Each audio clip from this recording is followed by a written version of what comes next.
Hello दोस्तों, नमस्कार। स्वागत है आप लोगों का हमारे YouTube प्रभास ज्ञान दर्पण चैनल में। इस वीडियो के माध्यम से मैं भगवान बुद्ध का अत्यंत ही सुंदर कथा लेके आया हूँ।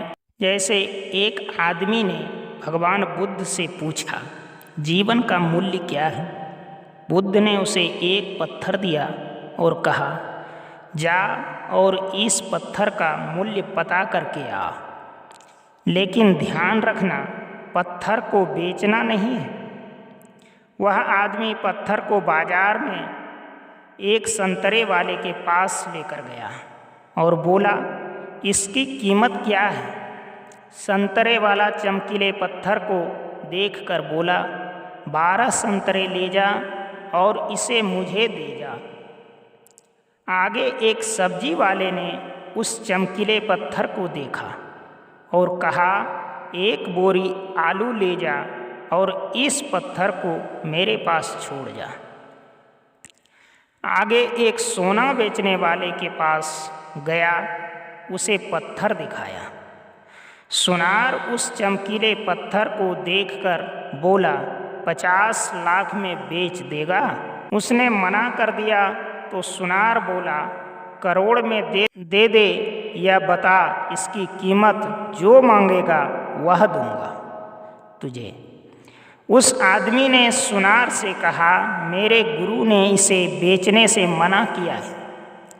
आगे हीरे बेचने वाले एक जौहरी के पास गया, उसे पत्थर दिखाया।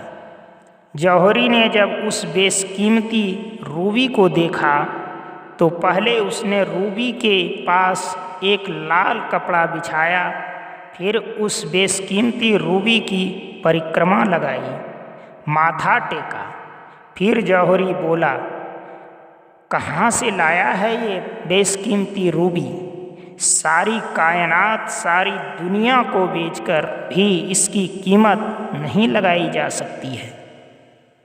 ये तो बेशकीमती है। वह आदमी हैरान परेशान होकर सीधे बुद्ध के पास आ गया। अपनी आप बीती सारी बात बताई और बोला, अब बताओ भगवान, मानवीय जीवन का मूल्य क्या है। बुद्ध बोले, संतरे वाले को दिखाया, उसने इसकी कीमत 12 संतरे की बताई। सब्जी वाले के पास गया, उसने इसकी कीमत 1 बोरी आलू बताई। आगे सुनार ने 2 करोड़ बताई और जौहरी ने इसे बेशकीमती बताया। अब ऐसा ही मानवीय मूल्य का भी है। तू बेशक हीरा है, लेकिन सामने वाला तेरी कीमत अपनी औकात, अपनी जानकारी, अपनी समझ, अपनी बुद्धि, अपनी विवेक और अपने ज्ञान के हिसाब से लगाता है, अपनी हैसियत से लगाएगा। घबराओ मत, दुनिया में तुझे पहचानने वाले भी मिल जाएंगे। तो इस कथा के माध्यम से आप जरूर कुछ सीखे होंगे कि तथागत भगवान बुद्ध ने उस व्यक्ति को क्या उत्तर दिया है। आगे कथा पुनः बताता हूँ। दूसरी कथा है, परमात्मा किसी से धन और संपत्ति नहीं चाहता है। सौरपुच्छ नामक वणिक ने एक बार भगवान बुद्ध से कहा, भगवान, मेरी सेवा स्वीकार करें। मेरे पास 1 लाख स्वर्ण मुद्राएं हैं, वह सब आपके काम आए। बुद्ध कुछ नहीं बोले, चुपचाप चले गए। कुछ दिन बाद वह पुनः तथागत की सेवा में उपस्थित हुआ और कहने लगा, देव, यह आभूषण और वस्त्र ले लें, दुखियों के काम आएंगे। मेरे पास अभी बहुत सा द्रव्य शेष है। बुद्ध बिना कुछ कहे वहाँ से उठ गए। सौरपुच्छ बड़ा दुखी था कि वह गुरुदेव को किस तरह प्रसन्न करे। वैशाली में उस दिन महाधर्म सम्मेलन था। हजारों व्यक्ति आए थे। बड़ी व्यवस्था जुटानी थी सैकड़ों शिष्य और भिक्षु काम में लगे थे। आज सौरपुच्छ ने किसी से कुछ न पूछा, काम में जुट गया।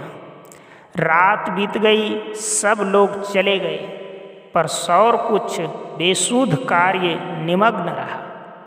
बुद्ध उसके पास पहुँचे और बोले, सौरपुच्छ, तुमने प्रसाद पाया या नहीं? सौरपुच्छ का गला रुंध गया। भाव विभोर होकर उसने तथागत को साष्टांग प्रणाम किया।